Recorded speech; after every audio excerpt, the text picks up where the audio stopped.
Hello friends, welcome back to smart study. അപ്പോൾ ഇന്ന് നമ്മൾ 3ാം ക്ലാസ്സിലെ കൂട്ടുകാരുടെ മലയാളത്തിലെ യൂണിറ്റ് 2 ആയ പലഹാരപ്പൊതി എന്ന് പറയുന്ന യൂണിറ്റിലെ മഴത്തുള്ളി പിണക്കം എന്ന് പറയുന്ന പാഠഭാഗവും ചോദ്യോത്തരങ്ങളുമാണ് നോക്കാൻ പോകുന്നത്.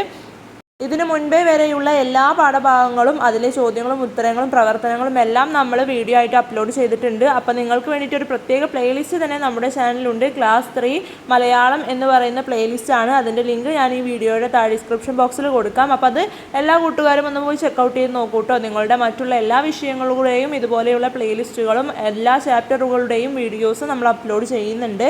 അപ്പോൾ ഇന്നത്തെ ഈ വീഡിയോയിലേക്ക് എല്ലാ കൂട്ടുകാർക്കും സ്വാഗതം. മഴത്തുള്ളിപ്പിണക്കം. നല്ല മണ്ണ്, നല്ല വെള്ളം, നല്ല വായു, നന്നായി ജീവിക്കാൻ ഇവയൊക്കെ വേണം. മണ്ണും വെള്ളവും വായുവും മലിനമാവാതിരിക്കാൻ നമുക്ക് എന്തെല്ലാം ചെയ്യാം? അപ്പം നമുക്ക് ജീവിക്കാനായിട്ട് നല്ല മണ്ണും നല്ല വെള്ളവും നല്ല വായുവും വേണം അല്ലേ? ഇതുണ്ടെങ്കിൽ മാത്രമേ നമുക്ക് നന്നായി ജീവിക്കാൻ സാധിക്കുകയുള്ളൂ. അപ്പം മണ്ണും വെള്ളവും വായുവും മലിനമാവാതിരിക്കാൻ നമുക്ക് എന്തെല്ലാം ചെയ്യാമെന്നാണ് നമ്മൾ ഈ ഒരു പാഠഭാഗത്ത് നോക്കാൻ പോകുന്നത്. കാലവർഷത്തിൻ്റെ എഴുന്നള്ളത്ത്. ഒരു മിഥുന സായാഹ്നം. കാറിലും കറുപ്പിലും മറഞ്ഞ തേന്മല മരങ്ങൾ ചർച്ചയൊരുക്കി.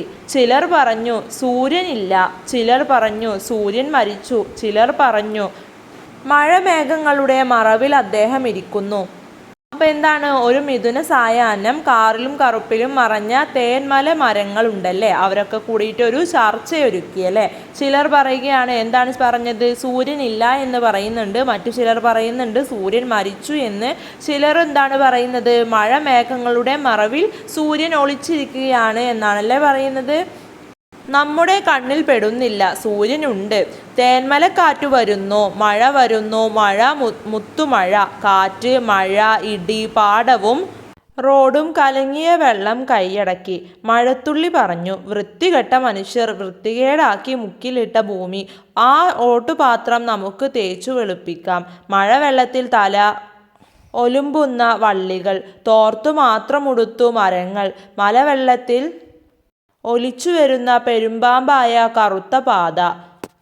മഴമേഘങ്ങളുടെ മറവിൽ അദ്ദേഹം ഇരിക്കുന്നുണ്ട്, പക്ഷെ നമ്മുടെ കണ്ണിൽ പെടുന്നില്ല എന്ന് സൂര്യനുണ്ട് എന്ന് പറയുന്നുണ്ടല്ലേ. അപ്പോൾ തേന്മല കാറ്റ് വരുന്നു, പിന്നെ മഴ വരുന്നു, വലിയ മുത്തുമഴ, കാറ്റ്, മഴ, ഇടി, പാടവും റോഡും കലങ്ങിയ വെള്ളം കൈയടക്കിയല്ലേ. അതായത് ആകെ പാടത്തും റോഡിലും അതേപോലെ ബാക്കിയുള്ള എല്ലാ സ്ഥലങ്ങളിലും കലങ്ങിയ വെള്ളമാണ് ആകെ ഉള്ളത്.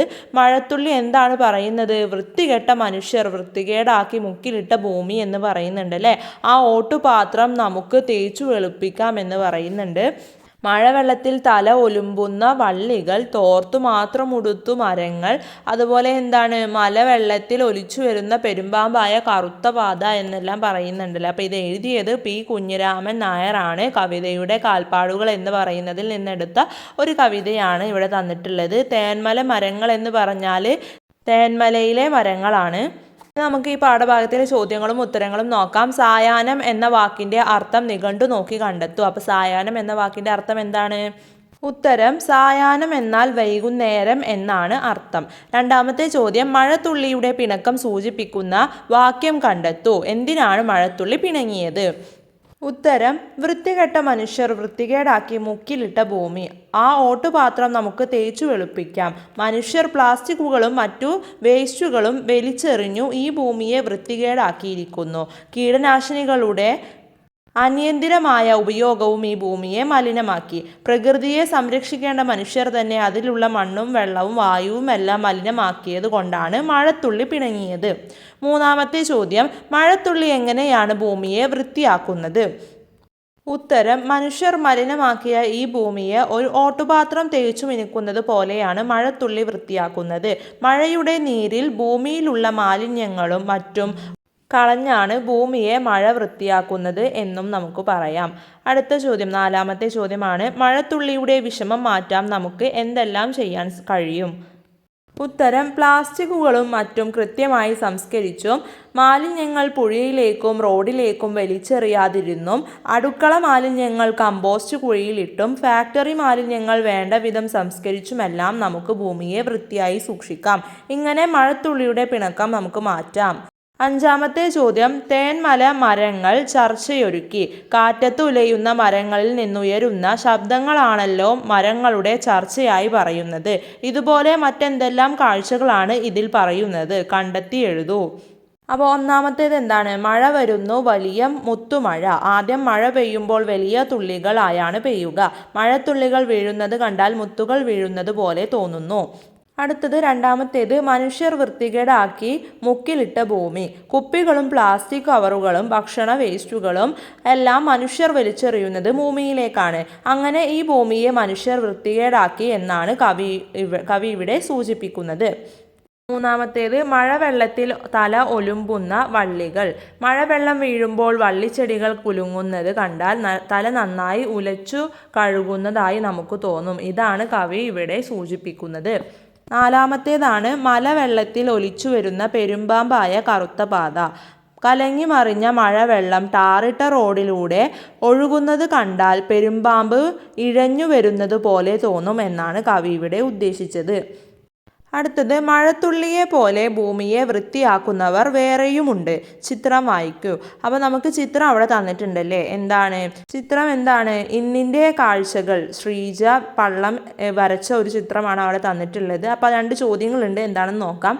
ചിത്രം വായിച്ചു കണ്ടെത്തിയ കാര്യങ്ങൾ പങ്കുവയ്ക്കൂ. അപ്പോൾ ചിത്രം നന്നായി കൂട്ടുകാർ നോക്കുക. കൂട്ടുകാർക്ക് എന്താണ് അതിൽ നിന്ന് മനസ്സിലാവുന്നത് എന്നാണ് അവിടെ എഴുതേണ്ടത്. അപ്പോൾ നമുക്ക് നോക്കാം. ഉത്തരം, മഴത്തുള്ളിയെ പോലെ തന്നെ ഭൂമിയെ വൃത്തിയാക്കുന്നവരാണ് ഹരിതകർമ്മ സേന അംഗങ്ങൾ. അവർ ശേഖരിച്ച മാലിന്യങ്ങൾ പുനരുപയോഗിക്കുന്നവ, സുരക്ഷിതമായി നശിപ്പിക്കേണ്ടവ എന്നിങ്ങനെ വേർതിരിക്കുന്നു. അക്കാര്യമാണ് ശ്രീജ പള്ളം എന്ന ചിത്രകാരി വരച്ച ഈ ചിത്രത്തിൽ ഉള്ളത്. അടുത്ത ചോദ്യം, ഹരിതകർമ്മ സേന അംഗങ്ങൾ എവിടെ നിന്നാവും ഇതെല്ലാം ശേഖരിച്ചത്? ഉത്തരം, ഹരിതകർമ്മ സേന അംഗങ്ങൾ വീടുകളിൽ നിന്നും കടകളിൽ നിന്നും ചന്തകളിൽ നിന്നുമൊക്കെയാണ് ഈ മാലിന്യങ്ങൾ ശേഖരിച്ചിട്ടുണ്ടായിരിക്കുക. അപ്പോൾ ഇത്രയൊക്കെ കാര്യങ്ങളാണ് നമുക്ക് ഈ ഒരു പാഠഭാഗത്ത് തന്നിട്ടുള്ളത്. അപ്പോൾ ഈ ഒരു പാഠഭാഗവും അതുപോലെ തന്നെ ഇതിലെ ചോദ്യങ്ങളും ഉത്തരങ്ങളും എല്ലാം എല്ലാ കൂട്ടുകാർക്കും മനസ്സിലായിട്ടുണ്ടാകുമെന്ന് വിചാരിക്കുന്നു. നിങ്ങളുടെ അടുത്ത പാഠഭാഗങ്ങളുമായി നമ്മൾ എത്രയും പെട്ടെന്ന് തന്നെ വരുന്നതാണ്. അപ്പോൾ ഇന്നത്തെ വീഡിയോ എല്ലാ കൂട്ടുകാർക്കും യൂസ്ഫുൾ ആയിട്ടുണ്ടാകുമെന്ന് വിചാരിക്കുന്നു. അപ്പോൾ നിങ്ങളുടെ പ്ലേലിസ്റ്റിൻ്റെ ലിങ്ക് ഞാൻ താഴെ കൊടുക്കാം. അപ്പോൾ അതൊന്ന് പോയിട്ട് എല്ലാ കൂട്ടുകാരും ചെക്കൗട്ട് ചെയ്ത് നോക്കൂ കേട്ടോ. Thanks for watching.